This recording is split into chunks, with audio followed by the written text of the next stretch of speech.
Welcome to the Manning Up on Real Estate podcast. This is the podcast where we will have real talk on what is happening in the local market of Greater Vancouver. Here we'll discuss the news, strategies, and interviews to help you man up on your real estate career. I'm your host, Cameron Manning. All right, ladies and gentlemen, welcome back to the Manning Up on Real Estate podcast. I'm happy to have you guys here, and you guys are in for a treat today. I've actually got two guests in the studio today, so I'd like to quickly welcome Doug Meyers and Chul Chang. Welcome, guys. Thank you, Cameron. It's a pleasure to be here. Thank you, Cameron. It's a great opportunity, and it's my honor. All right, guys. So for those of you guys who don't know Doug and Chul, why don't we kind of just dive a little bit? I like to do the origin story. You know, when we're watching those X-Men movies and you kind of find out the origin of Wolverine, we're going to dive into your guys' origin. So we'll start maybe with Doug. Doug, what got you kind of started into real estate? Tell us a little bit about yourself pre-real estate. Yeah, well, I'm glad you explained what the origins of X-Men are, because I don't think I've ever actually watched X-Men. Pre-real estate, I mean, I've been a mining engineer for many years, and 2.5 months ago I quit my job. Okay. As a result of what I had done in real estate investing. Prior to that, I was a basketball player. That was probably my identity, and I mean, really what got me started in real estate was I wanted to own a business of some kind.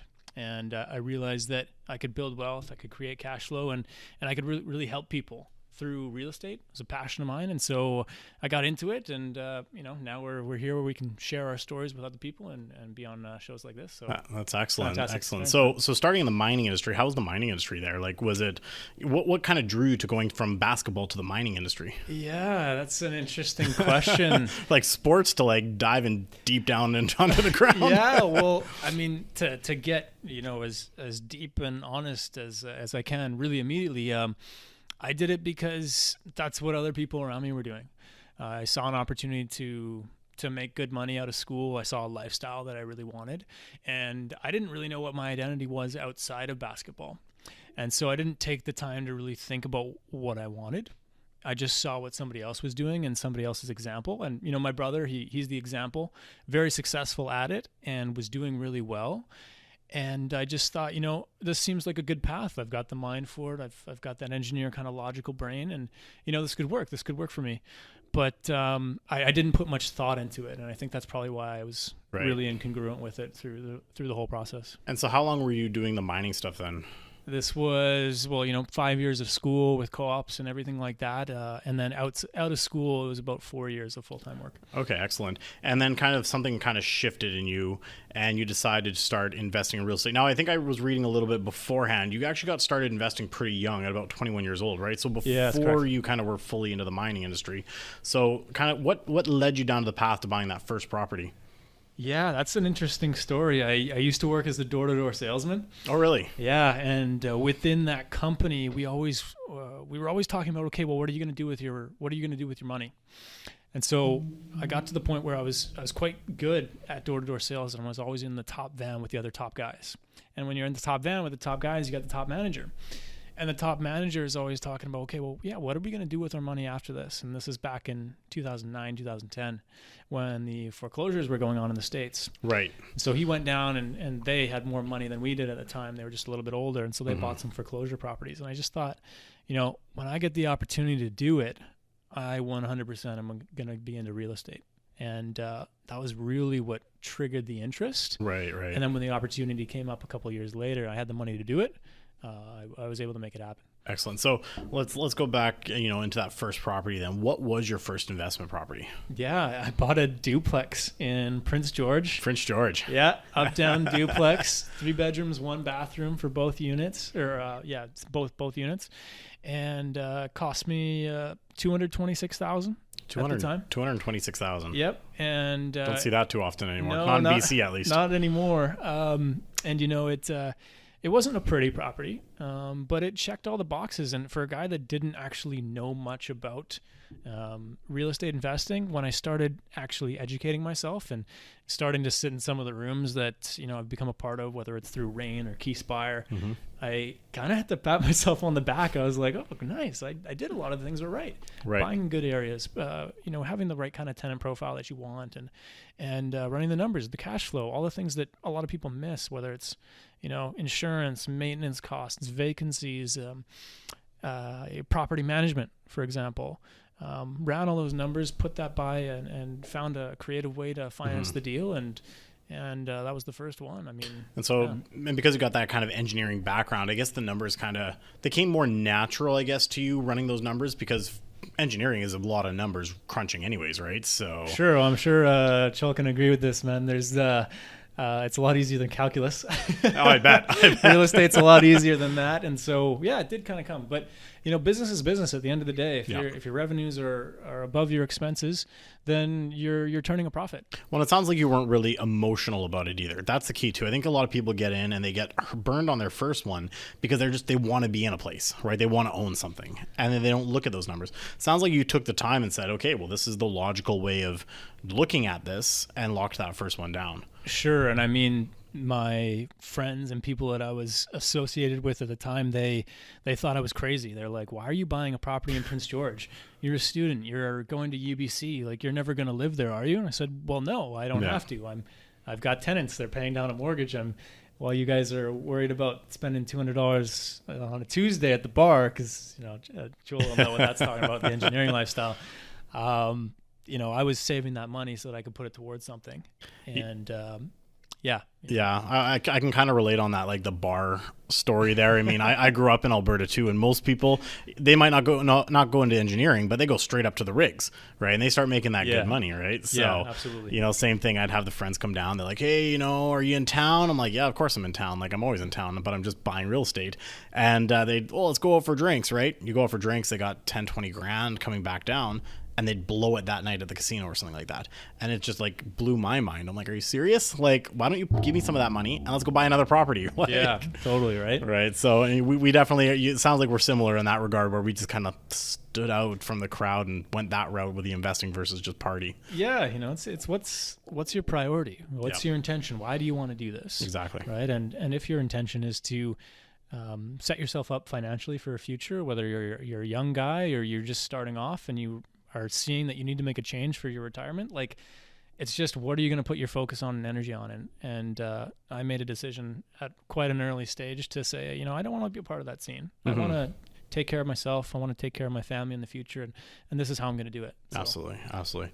All right. Sounds good. We'll maybe move over to Chul now. Yeah, let's do it. Chul, jump on in here. So same question. Let's get to know you a little bit so we can kind of dive into your origin. Where did you start off before you got into real estate?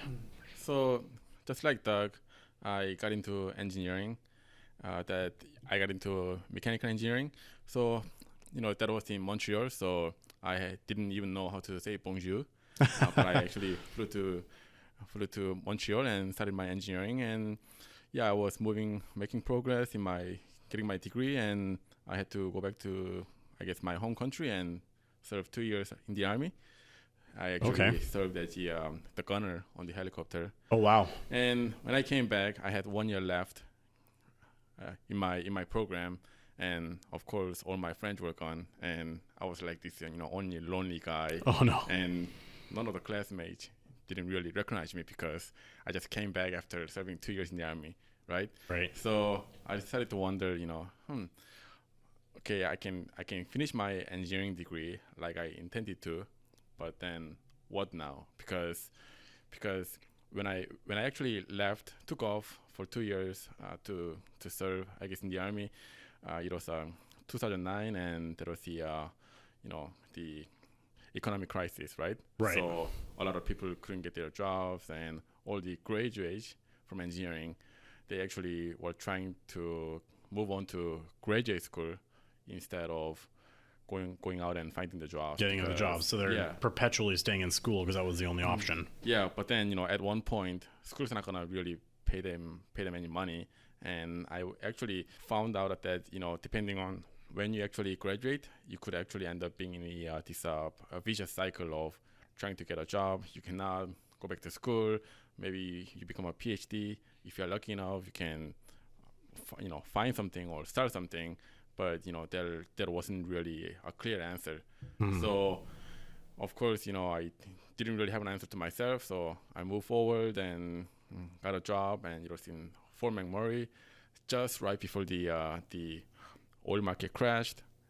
And I worked for 1 year, and, I guess all the workers were getting laid off, right? Right, and I didn't really like this sense of not having control in my life, right? I mean, I came all the way to Canada when I was fairly young, and I had a really good vision. I was really motivated to Right. Yeah. design the life and create the life that I wanted, but I felt like I was losing the grip in my life. Right. Right. So you're trying to find a way to get control of that spiral and stop the cycle, I guess, that you were seeing with everyone else. Yeah. So I was looking for answers. I read a lot of books. I read, Robert Kiyosaki's, Rich Dad, Poor Dad. Yeah. That's how it all got started, and started attending a couple of seminars. And real estate was, I guess, really interesting to me because when I was young, I played a lot of SimCity and also a lot of Monopoly. So you put, those two games together, it becomes a real estate. Right. Yeah. Yeah. So, well, Monopoly is just real estate in general, right? Buying houses, renting them out when people land on it. So yeah, I always envisioned a day I own all these properties in this corner and get your own red hotel. That's right. And also, really provide kick-ass, high quality properties where people can, go and live in, right? Absolutely. And they'll be really happy with the quality and location and everything. And I guess, now it's time for me to put real money down instead of putting fake money down into Monopoly. Yeah. So that's how I got started. And instead of sim characters, you've got real people and they're paying. That's right. And actually, one thing I realized that sim characters, they don't complain when your computer is shut down. But they just make weird noises on the game and then you move on, right? Yeah, but in real life, it becomes a little bit more challenging to handle all the complaints. Right. So you were looking for that opportunity then that was going to help you gain that control. What was your first property? Like what was the trigger point to make you buy that first one, and what did you buy? How did it go? Tell us that story. Yeah, so luckily I still had my job and I got involved in RAIN, Real Estate Investment Network, and I was fortunate enough to really get to know really good professionals in the industry. So I was looking for a property for me to live in, because after attending a couple of RAIN seminars, it didn't make sense for me to pay any more rent. Right. So I called one of the realtors and we started looking for a property. And at the time, I wasn't really experienced enough to understand, all the legal basements, right? How to make it cash flow better.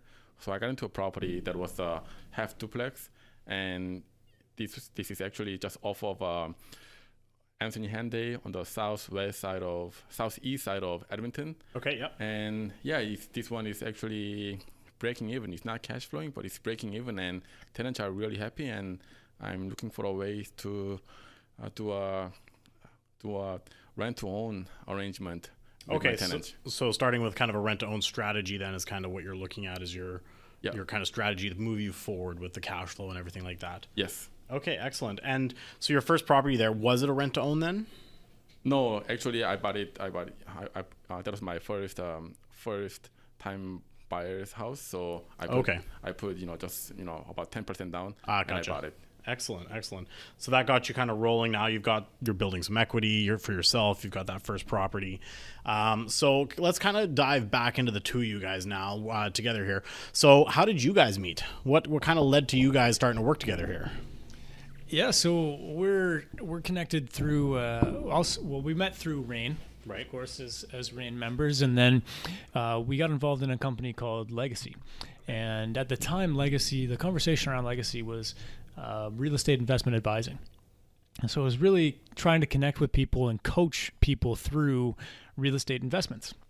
And so I had gotten involved in the company to a certain level. I think maybe Chul had gotten involved a little bit sooner. And, I took on a role within creating some of the structures behind it.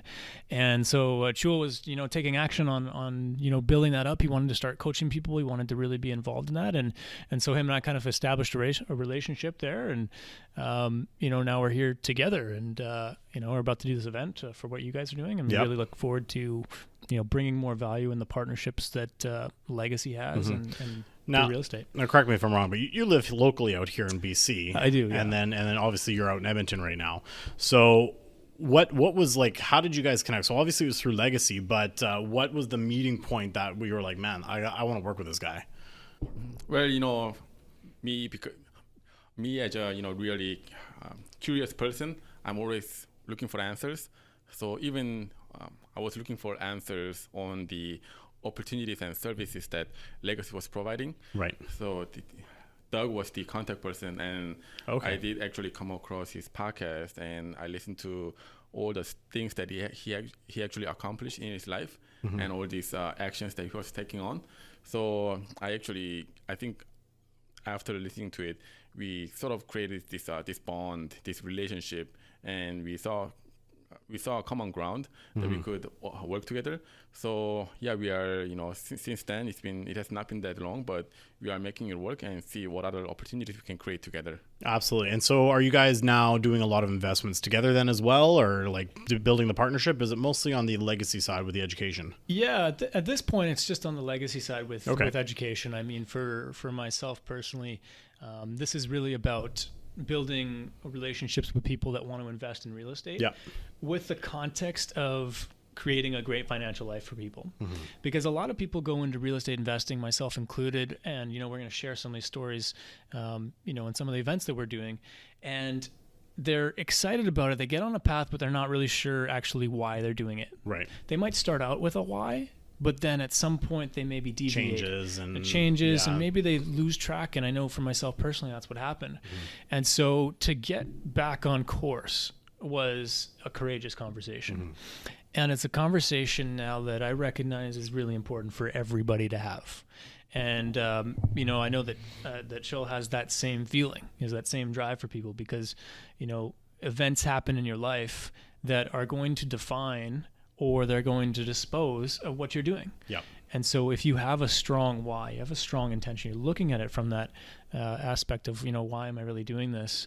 Then it helps to have somebody to have that conversation with. For sure. And so that's what we're doing now. That's where we see our business and our activities really connecting. Excellent. And so now both of you guys, though, you've turned real estate into a career path that's allowed you to leave the norm, right? You're no longer doing the 9 to 5, right? With your typical jobs. You've left the mining industry now, and you're no longer doing the engineering, correct? Am I correct in saying that?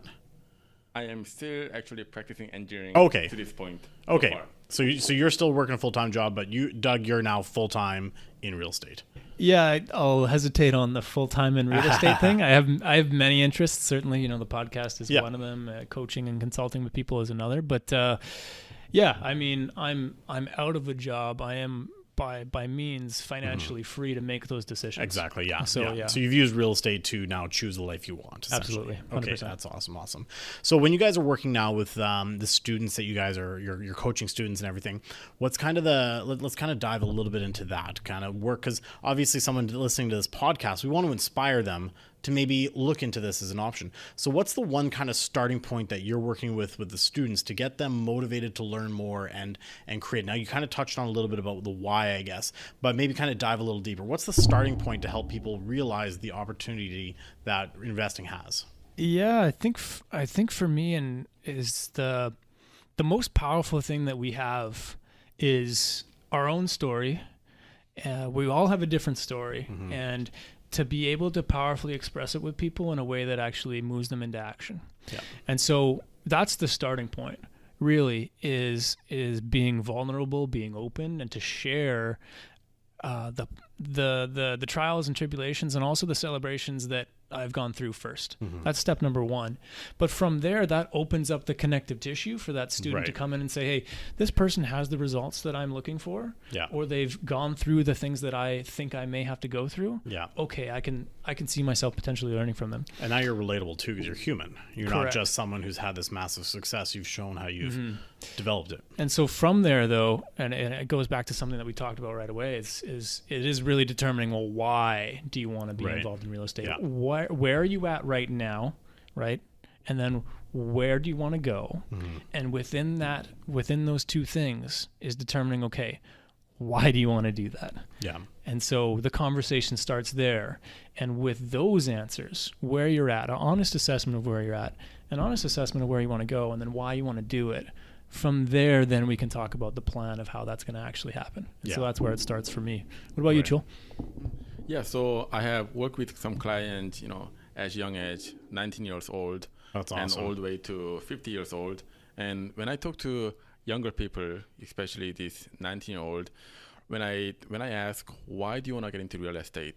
And the answer that I get is completely different from the answer that I get from 50-year-old client. Mm-hmm. So 50-year-old client, they really want to create some certainty. They really want to retire with, passive, really safe, passive cash flow coming into their bank account every month. Right. Whereas 19-year-old, they heard about real estate. Mm-hmm. They know it's really good. They know this is, awesome area to grow their net worth, but yet they are really lacking their why. Mm-hmm. So because they don't know who they are yet, probably, right, is the big thing. Yeah, so rather than me trying to get the answers right away, I try to engage into a conversation and help them to understand what really matters to them. Is it you living the life that you want with your family, or is it you going and traveling the world that you really want to see, or is it starting your own business, right? Mm-hmm. Then it gets them really start thinking about what they really want to do. And what I realized that is, they're not gonna find the answer in a matter of 2-3 weeks. It actually takes more than sometimes 6 months, maybe 1 year to get the answers right. And this answer is always changing, right? It always evolves. So one of the benefit of working, I guess, with us is every so often your priorities changes and your whys change. So mm-hmm. revisiting your whys and intentions to understand what really matters to you and your family, it will really change the plan that you had a couple months ago. Absolutely. All right, we're going to take things on a different route here. Let's talk some market stuff here, because at the end of the day, for those listeners who are active investors already, we want to kind of talk about what success you guys are having out in the market. Now, I know you guys are both in different areas right now, but what are you guys seeing as kind of the best market, in your opinion, to be investing in right now? Mm-hmm. Yeah, no, that's a loaded question. I know. there are many spots that I think are good, but I actually, right now where I'm at in my investing journey, I've identified the markets for me that are working for me. Right. And so with my focus on helping to coach people, with my focus on helping to potentially build other businesses, I'm just sticking with what works. And right now what works for me is a couple different streams. I have long-term buy and hold properties in Regina, Saskatchewan.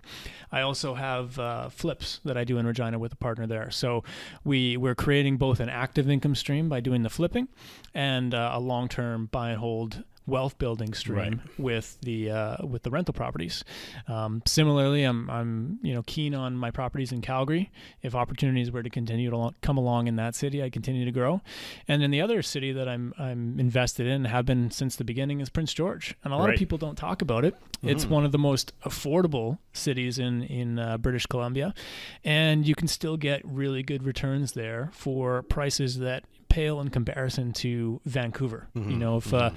If you have $75,000 that you want to invest in a property, that gets you potentially a 1-bedroom condo in Vancouver. If you're lucky. And in Prince George, that gets you a cash flowing duplex of high quality that people are going to be willing to pay premium rents for. And so Prince George, from a long-term buy and hold standpoint, love that market, going to continue to exploit it, and I'm going to continue to do the other things that I'm doing in the different markets that I'm in. So perfect. Those are my spots. Excellent. Chul, what about you? Where's your focus right now? What market are you seeing as the... So my first investment property, I started off with a property in Miluj. So this is right beside the new LRT station that's going to be going in, hopefully next 1 or 2 years.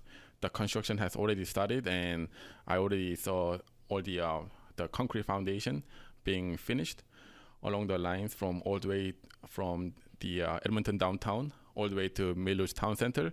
So I got really excited when I saw that opportunity, because usually new infrastructure project means there's more traffic, there's more desire, and in that area there's a Grey Nuns hospital, there is lots of local schools, and the neighborhood is really matured. So I ended up going in, and I ended up putting in a legal basement suite. So I have a tenant in the basement and on the main floor. So cash flow wise, it always cash flows. Right. Yeah. And especially with that legal suite in the basement. Yes, and I had no problem finding the tenant, because the location wise, it's really easy to get to from White Mud and also from Anthony Henday. And there are plenty of jobs around. And once the LRT is built, it's going to be really easy commute to downtown. Yeah, so that's for sure. one area that I've been focusing on. Okay, so you're sticking more the Edmonton route, and you're following LRT changes, because I know there's a lot going on with that. They're expanding, south, new lines going south through Bonnyville and everything like that, and then they're also heading out west as well with a new line there. So, being an Edmonton guy myself, I definitely follow that. I've got property in Edmonton myself as well, so I'm always watching what's going on there, looking for a good deal at Edmonton myself. So we've got a few different locations out here. Now, in terms of we get a lot of people out there who are nervous about investing because of XYZ, right? Maybe interest rates are going to go up. Maybe the government's going to change another policy. So as someone who's now coaching people, what is your rebuttal to that? What do you guys do when you got people who have the what ifs? Well, you're never going to have the answers to every question that you have. Exactly. And I think the first thing to recognize, and the first thing that I've had to come to grips with myself, because I'm an overanalyzer by nature, is to avoid that analysis paralysis is establish some rules, right? And the rule that worked really well for me is to gather up to a point where I feel like I have 80% of the answers that I need. And if I have 80% of the answers that I need, the return on time that it takes me to get to 90% confidence versus the dollar value that I'm potentially saving by either getting into that investment or not is simply not worth it. It makes more sense for me to get to 80%, know that I'm going to be confident and competent in doing what I need to do. And if something goes wrong, I can handle it. And then moving forward. Yeah. Right? Because it's so easy to get caught up in what if interest rates rise, and what if the mill shuts down, right? In a town like Prince George, that's a big question. That's huge. And we've seen those things happen. And some people go, well, I'm getting out of Prince George now because the mill shut down. I say, well, hold on a second here. Do you know anything about the university? Do you know anything about technology that's going on in Prince George? Do you know anything about the railroads that run all through Prince George and head out to the west? Yeah. So if you see it from different eyes, and you start to gather as much information as you can, just again, like I said, once you hit 80%, you're confident enough to know that you feel like you can handle the other issues. Absolutely.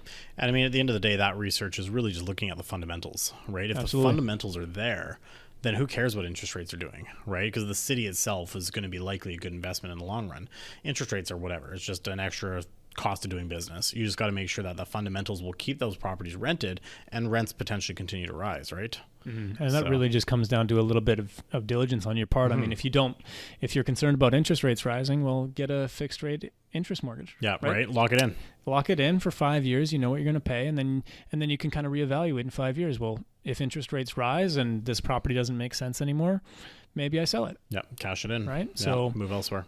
That would be my advice. Right. How about you, Chul? Yeah. So let's say you don't want to invest in real estate. Let's say you want to save all your cash in your bank account. That is also costing you money because this is a lost opportunity. So what you need to look at is what is the risk versus reward, and what can you do to minimize your risk and also maximize your return or opportunity. So what I first started doing was I asked a lot of people, what do you recommend? And I remember somebody telling me that I should maybe get into the legal basement suite in a really good location. So I started doing my research, and as I spent more time into research and speaking to more people, I gained more confidence. And that confidence sometimes turns into assurance. Yeah. Then you actually get in. Yeah. And really, if you're just sitting in your house by yourself and thinking about yourself, you will never find the answer. That's why you gotta go out and engage with experienced realtor like Cameron, come out to the event and really learn, because without learning, even if you get into the really good opportunity, now you got to think of exit strategy. So by just buying a real estate alone is not the only solution, right? You need to make sure that you are actually on top of the market by constantly communicating, educating yourself, and making the smart moves. One analogy I want to make is, if I know that investing in stock market is risky, but if I actually understand how to invest in stock market like Warren Buffett does, then I will most likely probably make a lot of profit. So come out and learn how you can invest like real pros. Yeah. I'm going to kind of segue to something that you mentioned there. And I appreciate the shout out. That's awesome. But surrounding yourself with the right people too, I think is the key, because if you don't have the right team backing you, right, you got to have your right realtor, your right broker, your insurance person who understands rentals. If you don't surround yourself with the right advisors, that will also keep you in that analysis paralysis, because I've had so many realtors. When I got started, I was an investor first. And how many realtors I met that didn't understand what I was trying to accomplish. It was crazy. So no matter what market you're in, you need to find the right team to surround yourself, right? I mean, I'm sure you guys have both felt that going into an investment and someone tries to talk you out of something because they just don't get it themselves, right? Yeah, exactly. Really working with a competent team, and you really need to spend time to understand what they are competent of, because virtually every real estate realtor, they claim that they are investment focused. Oh, I hear that all the time. So rather than just listening to them, you need to understand how many deals they have done, how many investors that they have worked together, and just I even say, how much property do they own themselves, right? Exactly. If they don't own their own, if they're not investing in their own product, then to me there's something wrong there, right? They should have at least a couple of rental properties to truly work with investors, just because they don't know what we go through as landlords or anything else, right? Yeah. So that's something I would say, is really vet your people for sure. Mm-hmm. And the things, I think this is one of the toughest things for first-time investors or new investors to really get a grasp on, is having the confidence to have those conversations with people. Yeah. Not to plug working with a coach or anything of that nature, but it's, a coach is almost an insurance policy to help guide you through, like, hey, I can ask this question to my coach, or I can ask it to my mentor, and they're not going to be like, oh, that's a stupid question, or their real estate agent's going to be like, what are you talking about? That's a weird question to ask. What do you mean VTB? That's illegal. Yeah, exactly. Right. Like, they're going to throw out these things, and all of a sudden you're like, did I do it wrong? Is somebody looking at me strange? And you lose confidence. So, I remember I've had to fire property managers. Yep, me too. Yep. Fired 2 of them, and it's weird because you're a 22-year-old guy firing somebody who's got 20 plus years of experience. What do you know about property management? Well, this is my business at the end of the day. And nobody cares about your business more than you do. Exactly, yeah. Right? Same thing if you're working with a realtor and you're trying to find a good buying agent, which is so important as an investor. And you show up at the property and they can't tell you anything about cash flow. They can't tell you anything about expected maintenance. They can't tell you anything about the neighborhood. You're just like, are you investor focused, or are you just here to try and get a little bit of a commission? And so, to go back to those first people, it's like, or those first time investors, is so important to have, like you said, the investor focused people on your team. Yep. And if you don't know who they are, you can find the ways to get those people by having a coach, having a mentor, or joining a real estate investment community. Simple as that. Those are 3 solutions that all work. Absolutely. And in those, in almost every city you go to, there's always going to be that, that group that will be able to guide you, right? I've been investing because, you're not the only one investing in Regina or Prince George, right? So that's an easy conversation that you can turn around and have with someone to say, hey, who do you use? Because you're having success in this market. Who do you use? Right? And then you go and check them out for yourself. I found my biggest success as an investor always came from getting referrals from other investors, right? That were having the success I wanted to have. I have a concept, and I think I've said it on this podcast a few times. It's called R&D, right? Everyone thinks it's research and development. For me, it's rip off and duplicate, right? So I find what's working with other people, and I'll use it, right? Like, why recreate the wheel? Use the agents that everyone else is using. Use the property managers people are having success with, and you should be able to plug and play. And if you need to adjust, be prepared to adjust fast, right? At the end of the day, you don't want to sit with something that's not working, because it is your business. You're the only one who cares. Mm-hmm. And as much as people think that there may be a a bit of competition amongst investors. I've never actually felt that. I've always felt like you could go into a room and ask a guy, hey, who are you using? What's working for you? Everybody's really open to sharing those things because at the end of the day, helping somebody else achieve what they want financially is going to help you feel good. Yep. And it's going to help them realize that you're a trusted source. And so there's enough abundance in the world. Exactly. There's kind of I guess you could call it karmic advertising. Yeah. If I provide a safe and a good referral for somebody and they do business together, then that reflects well on me. And so if I can do that with other people, to your point, then that serves the community as a whole. For sure. All right, we're getting towards the end of our time here because we do, as we mentioned, have an event we got to prepare for. So I want from both of you guys, what's like a one big piece of advice you can give a new investor that's getting ready to get started out there? I know we've given a lot of advice already, but what's that major, if they missed everything else, what's the one big takeaway they should be focusing on? Chul, maybe we'll start with you. My biggest advice is just coming out and take action. If I say you got to do this, do that, you're most likely going to be overwhelmed. Just come out and enjoy and see how the money is made when you're sleeping. If you really want to take action, your biggest action can be coming out and start the engagement. Yeah. All right, Doug. Yeah, well, I think the first thing, of course, is being really interested in the subject itself. If you're not interested, you're not passionate, you're not going to have success with this. And we said it before, I'll say it again. I'm just going to keep hammering it home. Really understand why you want to do this. Yeah. Right. Get really clear. Have a burning desire for why you want to be involved in this, because that's what's going to drive you through the tough times. Right. And I think anybody who's been a really successful real estate investor, really successful business owner, sales guy, whatever you want to call it, all of them have become really clear on what their why is and what their intention is. And so that drives them through their investment strategy. And so that'd be the number one thing for me. Get clear on your why and then start moving forward. Awesome. All right. So one more thing that for the listeners who are regular here, they always know I ask for a book recommendation. So what is one book that you've either just recently read that's had a big impact or something that you would recommend real estate wise, business wise? Heck, even if you really just want to say a good graphic novel, let us know. What is something that you highly recommend someone read?